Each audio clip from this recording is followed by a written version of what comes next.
अस्सलाम वालेकुम, मैं हूं हुसनैन। आप देख रहे हैं नया पाकिस्तान। इस वक्त मैं इस्लामाबाद F9 पार्क में मौजूद हूं। मेरे साथ ज़ैन अब्बासी मौजूद हैं। ज़ैन भाई, मुझे बताएं, आप यहां आए, लोगों का क्राउड देखा, बारिश थी, मौसम बहुत ख़राब था, लेकिन हज़ारों की तादाद में लोग यहां मौजूद थे।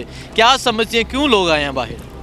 वालेकुम अस्सलाम हुसैन भाई, बहुत शुक्रिया मुझे आपने मौका दिया बात करने का। देखें जी, आज ये पहली दफ़ा नहीं है कि इमरान ख़ान के साथ लोग निकल रहे हैं। इमरान ख़ान के साथ ना सिर्फ ये जो आज आपको हज़ारों लोग नज़र आएँ, बल्कि लाखों करोड़ों, मैं तो ये कहूँगा कि पूरी 22 करोड़ आवाम जो है वो इमरान ख़ान के पीछे खड़ी हुई है। और वो क्या चाहती है? वो आज़ादी चाहती है। वो ये चाहती है कि उसको पता है कि हम पढ़े लिखी आवाम हैं और हमारे ऊपर इस वक्त डाकू, चोर, डिसऑनर, स्लगिश, बेईमान किस्म के लोग हमारे ऊपर मुसल्लत हो गए। रात को सोते हैं, उनके आंखों के सामने इनकी तस्वीर घूमती हैं, तो फिर वो बेकरार हो जाते हैं, कहते हैं कि यार हम उठें और यहाँ से उठ के इनके ख़िलाफ़ कुछ अलम बगावत बुलंद करें। ये कौम तो चाह रही है कुछ करने के लिए। मैं सलाम पेश कर रहा हूँ इमरान ख़ान को, जो इस कौम के जज्बात को रोक के उसने रखा हुआ है। वरना जिस तरीक़ाकार से ये हालात जिस तरफ जा रहे हैं और जिस डटाई से, बेशर्मी और बेगैरती के साथ मीडिया के ऊपर आकर और पार्लियामेंट के फ्लोर के ऊपर खड़े होकर और जिस तरह के ये बयानात दे रहे हैं, उसके बावजूद कौम ने जो ये जब्त किया हुआ है और कौम जिस तरह निकल रही है, मैं तो समझता हूँ उससे भी ज़्यादा कौम को निकलना चाहिए। इससे भी ज़्यादा कौम के अंदर गम व गुस्सा भी होना चाहिए। ये हज़ारों नहीं, लाखों नहीं, ये करोड़ों आवाम निकलेगी और इंशाल्लाह वो वक्त दूर नहीं है कि जब ये एक सैलाब की सूरत में निकलेगी और इनको बहा के ले जाएगी। मेरा इंशाल्लाह इसके ऊपर पूरा ईमान और बिलीव है। अच्छा, मुझे बताएं, आने से पहले कह रहे थे महंगाई कम करेंगे, चीज़ें सस्ती करेंगे, महंगाई में काऊ मार्च किया। जब वज़ीर-ए-आज़म बन गए, कहते मुझे कपड़े बेचने पड़े, बेच के आटा सस्ता कर दूंगा, चीज़ें सस्ती कर दूंगा। वो दावे की तरह देखें जी, ये जो लोग हैं जो यहाँ पे हमारे ऊपर मुसल्लत हुए हैं, इनके दावे, इनके वादे ये कोई नए नहीं हैं, ये तो बहुत पुराने हैं। ये सबको पता है कि इनकी औकात क्या है। ये अपना आल खाल और माल बचाने के लिए आए हुए हैं। इनके अंदर ना इतनी हैसियत है, ना इनके अंदर कैपेसिटी है, ना कैपेबिलिटी है। ये कुछ भी नहीं कर सकते, सबको पता है। ये इस वक्त मांगे तांगे की हुकूमत है। दियारे गैर पे साम्राज्य के आगे हाथ फैला के खड़े होकर मांगी हुई हुकूमत है। ये साम्राज्य के आगे अपनी झोली फैलाकर भीख में मांगी हुई हुकूमत है। ऐ ताएर लाहुती, उस रिस्क से मौत अच्छी जिस रिस्क से आती हो परवाज में कोताही। ये तो वो कौम है, ये तो वो क़यादत है जो इस वक्त मुसल्लत हुई हुई है। ये तो मांगे तांगे की हुकूमत है जो ग़ियार ने इनको प्लेट में रख के भीख में दी हुई है। इनके अंदर हैसियत कहाँ हो सकती है कुछ खुद करने की, खुददारी के साथ कोई फैसले करने की? इनकी तो वो औकात ये है कि IMF इनसे सारी बातें मनवा लेता है और मनवाने के बाद भी कहते हैं हम तुम्हें कर्जे नहीं देते। और ये अपने नाजायज़ बाप अमेरिका के पास जाके उससे दरख्वास्त करते हैं कि यार खुदा के लिए हमारी मदद कर दो, हम थोड़ी सी हमारी मदद कर दो। ये तो अब मांगेंगे, इनकी आदत है मांगना। कौम को पता है पिछले 30 साल से ये कौम के ऊपर मुसल्लत रहे।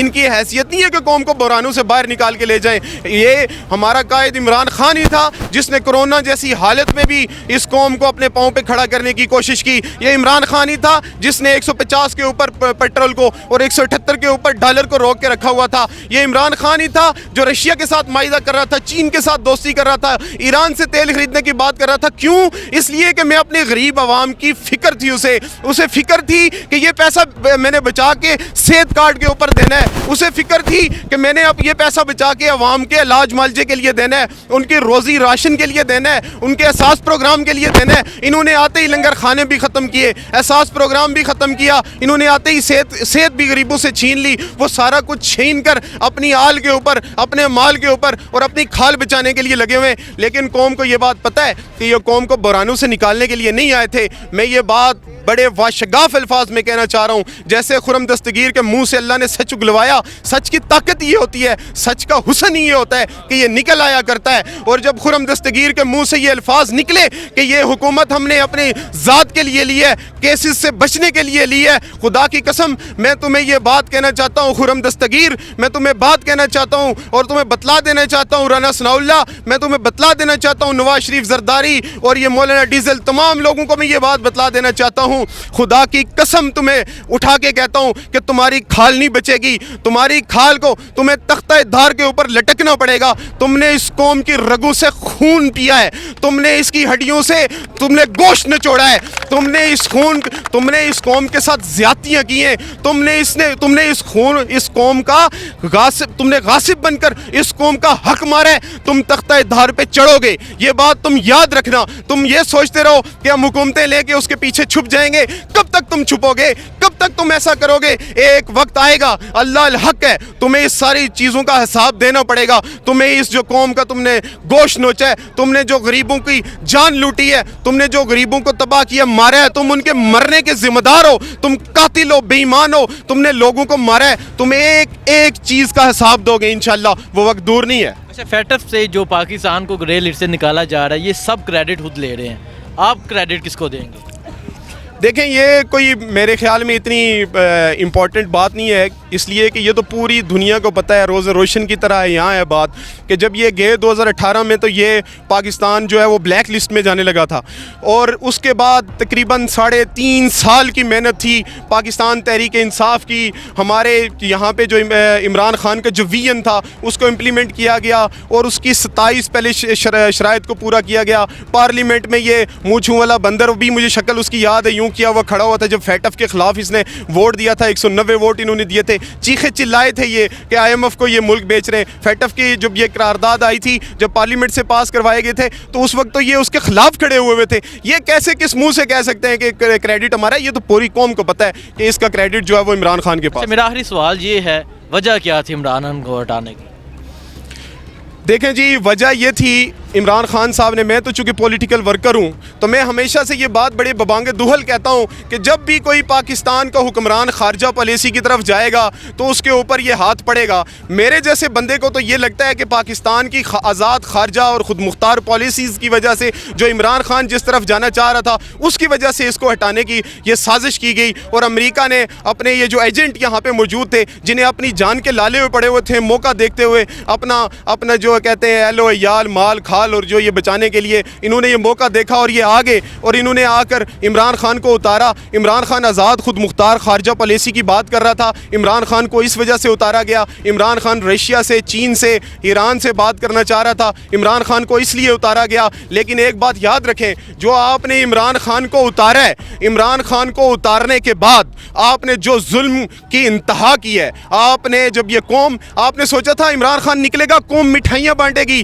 لیکن قوم جب دیوانہ وار باہر نکل آئی، قوم کی مائیں بہنیں بیٹیاں روتے ہوئے باہر نکل آئی کہ تم نے ہمارے احساسوں کے وزیر اعظم کو باہر نکال دیا ہے، تم نے ہمارے جذباتوں کے وزیر اعظم کو نکال دیا ہے، تم نے ہماری روح پہ چھا جانے والے قائد کو باہر نکال دیا ہے. جب یہ باہر نکلے اور تم نے ان کے اوپر ظلم و تشدد کیا، خاص کر کے اپنے اس 2 نمبر رانا ثناء اللہ کے ذریعے جو تم نے یہاں پہ ظلم کیا، میں تمہیں یہ پیغام دینا چاہتا ہوں کہ یہ جو ظلم اور خون کی تاریخ ہے نا، اس کا بڑا دلچسپ قسم کا ایک آپس میں بڑا کمپیریزن ہے. تمہیں بتا دینا چاہتا ہوں، ظلم پھر ظلم ہے، بڑھتا ہے تو مٹ جاتا ہے. خون پھر خون ہے، ٹپکے گا تو جم جائے گا. خاک صحرا پہ جمے یا کفے قاتل پہ جمے، خاک صحرا پہ جمے یا کفے قاتل پہ جمے، فرق انصاف پہ یا پائے سلاسل پہ جمے، تیغ بیداد پہ یا لاشے بسمل پہ جمے.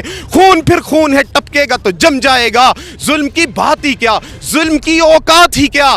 ظلم تو ظلم ہے، آغاز سے انجام تلک. خون پھر خون ہے، 100 شکلیں بدل سکتا ہے. ایسی شکلیں کہ مٹاؤ تو مٹ نہ سکے، ایسے شعلے کہ بجھاؤ تو بجھ نہ سکے، ایسے نعرے کہ دباؤ تو دب نہ سکے. اور یہ بھی پیغام دینا چاہتا ہوں، تم نے یہ ظلم کرنے کے بعد، یہ جبر کرنے کے بعد، یہاں پہ شیلنگ، آپ نے فائرنگ، آپ نے یہاں پہ لوگوں کو ایسے لگ رہا تھا جیسے فلسطین اور کشمیر کی عوام باہر نکل آئی ہے. جب آپ نے ان کے اوپر ظلم کیا اور ان کے خون کو دبانا چاہا، تم نے جس خون کو مقتل میں دبانا چاہا، آج وہ گلیوں اور بازار میں آ نکلا ہے. یہ بات یاد رکھنا، آپ کا بھی بڑا اہم رول تھا نیوٹرلز. آپ بھی اس یہ جو سازش تھی اس کو بچا سکتے تھے. ارشد شریف صاحب نے تو صرف یہ کہا نا کہ وہ کون تھا. میرا بھی ایک معصومانہ سا سوال ہے، مجھے یہ پچھلی بہت دفعہ کالز آئی آپ کے انٹرویوز میں، جب میں نے بات کی مجھے کال صحیح کہ تم فوج کے خلاف تو نہیں بولتے. خدا کی قسم اٹھا کے کہتا ہوں، فوج میرے ایمان کا حصہ ہے.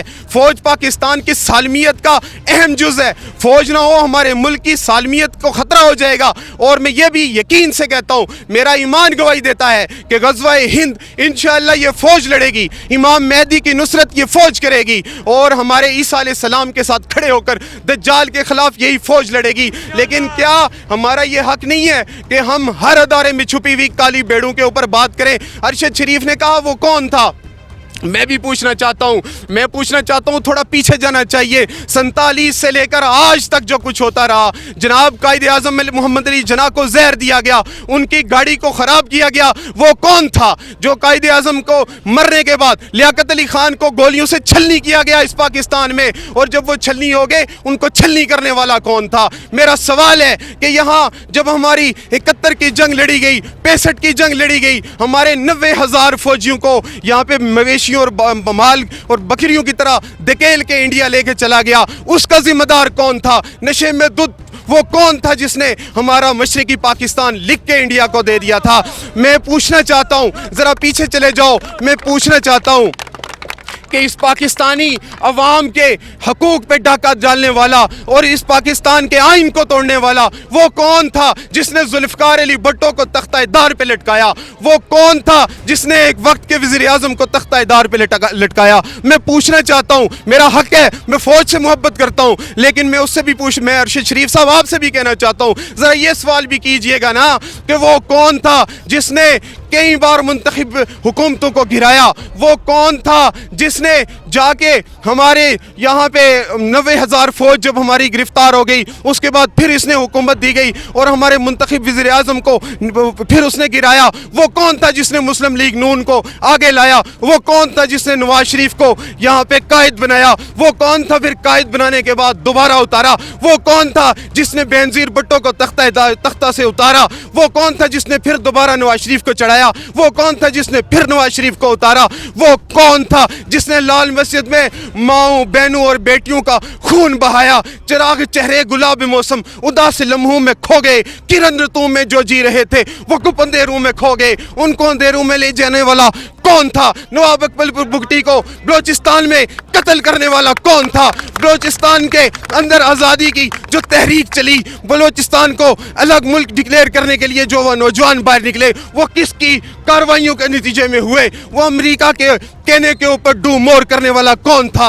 वो तालिबान के साथ अमेरिका के साथ मिलकर अफगानिस्तान में कार्रवाइयाँ करने वाला कौन था? जी सर, हाँ sir, okay sir, good sir कहने वाला कौन था? वहाँ से आगे चलते आइए, ये 2008 में जब पीपल्स पार्टी की हुकूमत आई, उसके बाद सैयद यूसुफ रिज़ा गिलानी को नीचे उतारने वाला कौन था? उसके बाद जब अगली हुकूमत आई फिर नवाज शरीफ को उतारने वाला कौन था? फिर उसके बाद इमरान खान की हुकूमत आई तो अरशद शरीफ साहब आपने सवाल कर दिया। मैं पूछना चाहता हूँ, आज फिर तख्ते के ऊपर बिठाने वाला, आज फिर उस शाही ख़ानदान को वापस लाने वाला कौन है?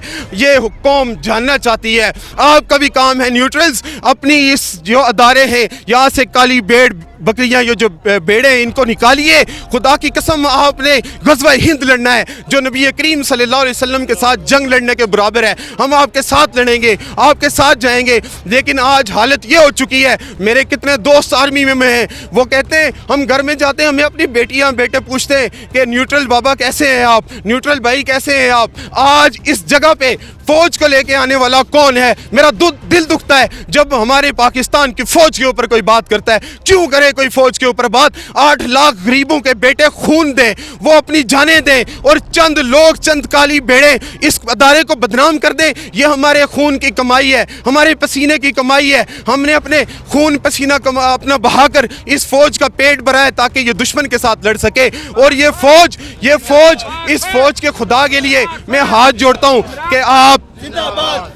आप इस फौज का इमेज बहाल कर लीजिए, आप इस फौज का इमेज बचा लीजिए। DGI SPR खड़े होके कहिए, खुदा के लिए नुमाइंदा मत बनिए, कहिए हमारा सियासत के साथ कोई ताल्लुक नहीं है, और उसके ऊपर अमल भी कीजिए। सरहदों की रखवाली कीजिए और सरहदों में आने वाले दुश्मन को नाकुच चने चुभवाइए। खुदा के लिए कुर्सी पर नज़र रखना छोड़ दीजिए। चौकीदार का काम चौकीदारी होता है, हुक्मरानी नहीं होता। अल्लाह ने आपको चौकीदारी के लिए चुना है, आप अपनी चौकीदारी कीजिए। हम इंशाअल्लाह अज़ीज़ आपके लिए जाने देंगे। बहुत शुक्रिया।